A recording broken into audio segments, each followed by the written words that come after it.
if anybody else was looking at our programs or what we offer, what would you tell them? Oh, wow. Wow. Well, I mean, I don't need any more competition, No, I'm joking. Honestly, you are doing yourself a disservice if you don't just look into it. We started a company 18 months ago. For 6 months, we were doing outbound and really hardcore going after leads and stuff. And a year ago when we did this, it completely changed the game for us. And I can't imagine building the business any other way. I always ask, other lenders, like, how do you guys, find, and it behooves me that they don't do this. I'm like, what's wrong with you guys? I even tell other reps at other companies, I'm like, look, you make, I know you make decent money. Why don't you guarantee your own lead flow?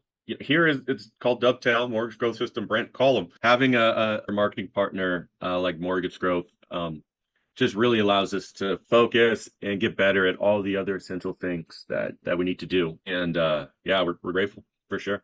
Yeah.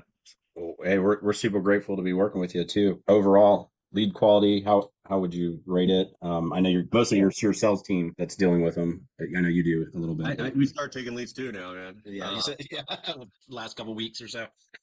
Yeah, of the folks we talked to, maybe 20% are solid opportunities, which is a lot actually. That's just how it goes with anything. It's what we expect. You gotta filter, call. And we're trying to get our guys to call 3 times, within a week, something like that, hopefully sooner. So we're really trying to stay on top of how soon they get back to them and making sure they follow up. And then you also have the automations that Agent GoGo does really well. You have the emails, the text messages, the voicemail drops that we did. And so they respond to that too. That helps. But I would say 1/3 is maybe eligible, and then you got to sort of filter it down there to see which ones you want to do. Um, Yeah, you know, those are which is pretty good fun. odds. I mean, obviously it's working, Yeah. right? On our creative, we try to be as you helped us with that. Try to be as particular or selective with your criteria to sort of filter out folks. But overall, I think yeah, we're happy with it. We understand the numbers and we're getting great results. It's not the leads, it's us. That's one thing, it's not the leads at all. We're recording the calls. Agent GoGo records the calls. We're trying to do a better job of listening, coaching on that, and being responsive. After a year of buying leads with you, we have thousands and thousands of people in our database. We have those people forever, which is super cool. And we haven't done this, but we're getting into database marketing. Everything we close, we have like a templated email that goes out, and every trying to do a blast every week, and it brings in deals. So now that we got their info, we can communicate with them indefinitely. I went to this other place where they got my Facebook account banned. um Jeez. yeah, and all the leads were and then it got banned. So before we started with you, 80% of our time was spent prospecting for new leads. And we were buying lists of leads, investing in different softwares. We got CoStar for I think $1,800 a month. Still got it, and just because they were good at getting phone numbers, and then I extract the list, have our guys call. Well, calling, dabbling with cold email campaigns, outbound, cold, and it works. Old school. Yeah. But it's not very efficient. They don't like it. Neither do sales reps. When we started our first campaign with you, I think we arbitrarily started at a certain number, and we got so many leads it just broke every system and process that we had. And we didn't Sorry. even know what to do. It was like a huge problem, but a good one. We're like, so very quickly, we just had to learn to reorganize ourselves. I had to create new systems and templates, totally redo our spreadsheets and just all of our processes. And so it allowed us to shift our focus on the other parts of the business. And it, that we were neglecting. We had such just a trickle of leads come in and it was so hard to get it. We didn't have to be that organized, but it totally flipped the script. So now we spend, zero time on customer acquisition or lead acquisition. We spend all our time on, nurturing those leads and closing them, and so that's just been the biggest shift, I think, since we started. And it's grown our business tremendously. We've had to get better in a lot of different areas. And so now we're still working on that. We have to hire more people to deal with that. We had to redo our templates for discovery calls. So they're pretty in depth now. We have so many of these calls that I was able to improve those dramatically. Oh, like your And sales scripts to make sure you guys are getting the key info up front, first call kind of thing. Yep. right. And I was able to focus on coaching them a lot more. Our volume went up, our deal volume went up, 5 times. And so we just had to be really organized in processing each deal. And then support, we're in the process of hiring support. We're at the point where we can't do any more deals. We were only worried about the top of the funnel. Now we can focus on the other steps of the funnel. How many of these inbound leads are we able to get a hold of and convert into actual opportunities? From there, reaching out to our capital sources in a timely manner, getting pricing back, getting quotes to the client, getting them closed, getting them closed. Just trying to get that next deal, hoping it'll come from somewhere. You really don't, we have a lot more control over how fast the business can grow. When you're cold calling lists, it's haphazard. You may do a little better this week or that week or whatever. But when you control the lead flow as the business owner, then you can really grow the business at will almost, if you have everything in place. I think that's a lot better than relying on your reps for growth. I think that's bad. So I like the fact that we have control in conjunction working with you to crank it up when we're ready, at each stage. It's Yep. really exciting. It's a big piece.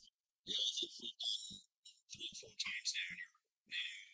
I think spending like 3 times what we advise as a minimum, maybe almost more, maybe more than that. So Yeah. Yeah. I mean, you're getting your shit together. yeah, we're cranking it up, and our guys getting a lot more opportunities of having good conversations. It's like night and day. It changed everything. Have we not done for this, I don't, we'd probably be doing a third, if that, maybe a fourth. I think we're not huge, but right now in our closing pipeline, I think we have like $25 million worth of stuff. Good. We're hoping to close in the next 45 days. So it's going at a pretty good clip. Our average deal size right now, I would say, is from 300,000, or I guess the range is like 300 to 3 million. So there's a big Yeah. variance there. You don't know what you're going to get, but I'd say it's across like 30 deals we have in our closing pipeline, and some are going to die for sure, but it's going. So Were you guys pretty familiar with construction, or like what was your familiarity and like what has evolved so far? yeah, we were familiar with it, but honestly, we, it wasn't an intentional thing that we did to sort of, focus on construction. We just saw, what we were closing. So after like 6 months, we reviewed everything. We reviewed the campaigns. We looked at everything we closed and sort of analyzed, all right, what's going through with us, with our campaigns. And, it seemed like construction is what we were closing the most, actually. So we pivoted and said, all right, let's do a separate campaign just for that. You know what I mean? So we added that second one in there. And then we looked at which states were we closing in and, tried to optimize it on our end. And it just seemed to be clicking for us. Honestly, it was more of a reaction. Construction is going strong. I don't know why other people aren't focusing on it. I don't think it's that much more difficult. I mean, a few more moving pieces, but really, it's not that much harder than a flip, honestly. And then the dollars can be bigger to get into, small lot subdivisions or even subdivisions and have, much bigger loan amounts than someone flipping a property here or there. I think there's more opportunity, naturally, the leads, the ads made us gravitate that way. So. Yeah, because that's what we have going on for you. That Yeah. actually reminds me, have you had anybody come in that has actually had like multiple projects needed, whether you just quoted them or you closed multiple deals with them, or they have like a subdivision or Oh yeah. Yeah, absolutely. Absolutely. Yeah. We're on our third or fourth deal with some of our clients. And, if you close something with someone, 90% of the time you're going to get a referral. We're like 3 levels deep on a lot of our closed business, people referring and referring and referring, that's you awesome. know, it's sort of organically getting more deals in that way. But yes, the case in point, We are doing 3 ground up construction projects in North Carolina for a lead that came in last month. Uh, she happened to be really experienced. She's also her husband has a training program for developers. We're doing another one where a developer he has an 18 unit subdivision. We're doing the first 8 through 2 loans, and then doing all the horizontal for everything, and then we're doing the first 8, call it phase 1 or whatever, and then we'll refinance and do the rest. Get that all the time. You can't really do something like that with a flip. We got we're doing 18 homes instead of just 1 or 2 or whatever. I mean, you get your Yep. serial flippers, which are cool, Yep. that are a bunch. We do see those, but it's tough as a broker, right? We're not direct lender. And so when you get those super experienced flippers, by default, they have existing relationships with lending sources, and getting preferred pricing as far as origination and rate, leverage. So it's hard to step in and add value unless that last place really screwed them over. Do you sometimes refi the constructions into the DS here? Yeah, if they don't sell, that's a condo project. And so, oh, excuse me, a townhome project. Yeah, it's on the West Coast. And so, yeah, we're refinancing two of his projects. In closing, I would say definitely do it. Definitely do it, depending on where you're at.